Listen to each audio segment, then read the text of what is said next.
Welcome to Enlighten class.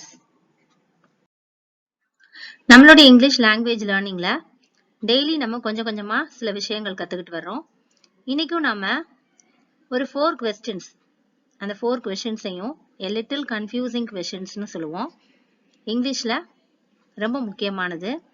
அந்த questionsம் அதனுடைய ஆன்சர்ஸும் இந்த வீடியோல பார்க்கலாம். முதல்ல நாம லைக்ன்ற வேர்டை வச்சு வர அந்த 4 confusing questionsஐ பார்த்திடலாம். வீடியோக்குள்ள போறதுக்கு முன்னாடி நம்ம சேனலை சப்ஸ்கிரைப் பண்ணாதவங்க சப்ஸ்கிரைப் பண்ணிக்கோங்க.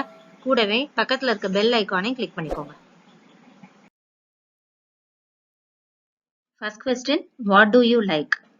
What do you like? What do you likeனா உங்களுக்கு என்ன பிடிக்கும் அப்படின்னு கேட்கக்கூடிய क्वेश्चन. இந்த क्वेश्चनக்கு ஜெனரலா நம்மளுடைய ஹாபிஸ், லைக்ஸ ஆன்சரா கொடுப்போம். Second question, what does he like? What does he like? இந்த क्वेश्चनக்கு அவருக்கு என்ன பிடிக்கும் அப்படின்றது அர்த்தம் கிடையாது. அவர் எப்படிப்பட்டவர் அப்படின்னு சொல்ல வேண்டிய क्वेश्चन. இந்த क्वेश्चनக்கு அவருடைய கேரக்டரோ இல்ல ஸ்கில்லோ ஆன்சரா வரும். Third question, what does she look like? What does she look like? இந்த क्वेश्चनல look like வருது. இந்த क्वेश्चनக்கு நம்ம அவங்களுடைய தோற்றத்தை ஆன்சரா கொடுக்கணும். அவ எப்படி இருக்கா அப்படின்றது இதனுடைய அர்த்தம். Fourth question, what would you like? What would you like? What do you like மாதிரியே what would you likeம் உங்களுக்கு என்ன பிடிக்கும் அப்படின்றது தான் கேள்வி. இருந்தாலும் what do you like அப்படின்னா நமக்கு எப்பவும் பிடிச்ச விஷயம், எப்பவும் செய்ய நினைக்கிற விஷயம் அத சொல்லுவோம். ஆனா what would you likeன்னு கேக்குறப்ப அந்த நேரத்துக்கு நமக்கு என்ன தேவையோ, என்ன செய்ய விரும்புறோமோ அத ஆன்சரா கொடுக்க வேண்டிய கேள்வி. இப்ப இந்த 4 confusing questionsக்கும் நாம எக்ஸாம்பிள் சென்டென்சஸ் பார்க்கலாம். இதுவும் நம்ம டெய்லி யூசேஜ்ல வரக்கூடிய சென்டென்சஸ் தான். உங்களுக்கு என்ன பிடிக்கும் அப்படின்னு கேக்குறதுக்கு இங்கிலீஷ்ல what do you like? What do you like? இந்த क्वेश्चनக்கு ஜெனரலா நம்மளுடைய ஹாபிஸையும் லைக்ஸையும் ஆன்சரா கொடுப்போம். அது பர்சன் டு பர்சன் வேரி ஆகும். இங்கேயும் நான் டிஃபரெண்ட் ஆன்சர் கொடுக்க போறேன், அதை பாருங்க. எனக்கு கார்ட்ஸ் விளையாட பிடிக்கும் அப்படின்னு சொல்றதுக்கு I like playing cards. I like playing cards. எனக்கு சீரியல் பார்ப்பது ரொம்ப பிடிக்கும். I like watching serials. I like watching serials. நான் நண்பர்களோடு விளையாடுறது, பேசுறத விரும்புவேன். I like to have fun with friends. I like to have fun with friends. இன்னும் ஒரு சிலர் எனக்கு டிராவல் பண்ண பிடிக்கும்னு சொல்லுவாங்க. அதுக்கு இங்கிலீஷ்ல I like traveling. I like traveling. Second question, அவர் எப்படிப்பட்டவர் அப்படின்னு கேக்குறதுக்கு இங்கிலீஷ்ல what is he like? What is he like? இது previous question மாதிரி what do you like மாதிரி இல்ல. what do you likeனா நம்மளுக்கு ஜெனரலா பிடிக்கிற விஷயம், நம்ம செய்யற விஷயத்த சொல்லுவோம். ஆனா what is he like அப்படின்னா அவருடைய கேரக்டர் எப்படிப்பட்டவர் அப்படின்ற ஆன்சரை கொடுக்கிற மாதிரி வரும். அதுவும் பர்சன் டு பர்சன் நிறைய வேரி ஆகும். அதுலயும் சில எக்ஸாம்பிள் சென்டென்சஸ் பார்க்கலாம். அவர் ரொம்ப ஃப்ரெண்ட்லியா இருப்பாரு.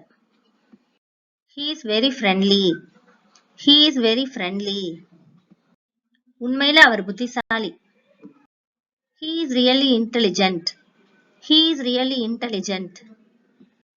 அவருக்கு நல்ல எண்ணமும் சகிப்புத்தன்மையும் இருக்கு. He has goodwill and tolerance. He has goodwill and tolerance. Our தைரியமானவர். He is courageous. He is courageous. courageous அப்படின்னா தைரியமானவர்னு அர்த்தம். இந்த எக்ஸாம்பிள் சென்டென்சஸ் பார்த்ததுக்கு அப்புறம் நமக்கு what do you likeக்கும் what is he likeக்கும் வித்தியாசம் புரிஞ்சிருக்கும். நெக்ஸ்ட் क्वेश्चन போலாம். அவ எப்படி இருக்கா அப்படின்னு கேக்குறதுக்கு இங்கிலீஷ்ல what does she look like? What does she look like? இங்கேயும் பாருங்க like வந்திருக்கு, ஆனா look likeனு வந்திருக்கு. இந்த क्वेश्चनக்கு நம்ம பிசிக்கல் அப்பியரன்ஸை ஆன்சரா கொடுக்கணும். அது ஆணா இருந்தாலும் சரி, பெண்ணா இருந்தாலும் சரி, அவங்களுடைய தோற்றத்தை எப்படி இருக்குன்னு சொல்லணும். அதுக்கு சில எக்ஸாம்பிள் சென்டென்சஸ் பார்க்கலாம். அவ சிவந்த முடியோட உயரமா இருப்பா அப்படின்னு சொல்றதுக்கு she is tall with red hair. She is tall with red hair.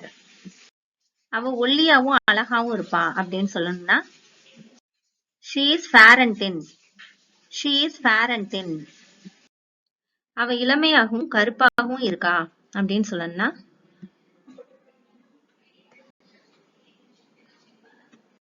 she is young and black in color. She is young and black in color. அவ பெரிய மூக்குடன் குட்டையாக இருக்கிறாள் அப்படின்னு சொல்லணும்னா she is short with big nose. She is short with big nose. Last question, உனக்கு என்ன பிடிக்கும் அப்படின்னு கேக்குறதுக்கு what would you like? What would you like? What do you like-க்கும் what would you like-க்கும் என்ன டிஃபரன்ஸ் அப்படின்னா what do you like நம்ம ஜென்ரலா நம்மளுடைய ஹாபிஸ் நம்மளுக்கு பிடிச்சத சொல்லுவோம். what would you like-ன்றது அந்த நேரத்துக்கு அந்த மொமெண்ட் ஆஃப் ஸ்பீக்கிங் பேசுறப்ப நமக்கு என்ன தேவையோ என்ன செய்ய விரும்புறோமோ அதை சொல்றதுக்கு தான் what would you like-ன்ற கொஸ்டினை யூஸ் பண்ணுவோம். சில எக்ஸாம்பிள்ஸ் பார்க்கலாம். நான் முதல்ல சாப்பிட விரும்புறேன் அப்படின்னு சொல்றதுக்கு I would like to eat first. I would like to eat first. நான் இன்னைக்கு வீட்ல இருக்க விரும்புறேன். I would like to stay home today. I would like to stay home today. நான் ஒரு புது கார் வாங்க விரும்புறேன். I would like to buy a new car. I would like to buy a new car. நான் உங்களோட வர விரும்புறேன். I would like to come with you. I would like to come with you. நான் அந்த படத்தை பார்க்க விரும்புறேன். I would like to watch that movie. I would like to watch that movie. இந்த வீடியோ உங்களுக்கு யூஸ்ஃபுல்லா இருந்திருக்கும் நம்புறேன். தொடர்ந்து நம்ம சேனலுக்கு சப்போர்ட் பண்ணுங்க, லைக் பண்ணுங்க, ஷேர் பண்ணுங்க, கமெண்ட் பண்ணுங்க, சப்ஸ்கிரைப் பண்ணி வச்சுக்கோங்க. And thanks for watching.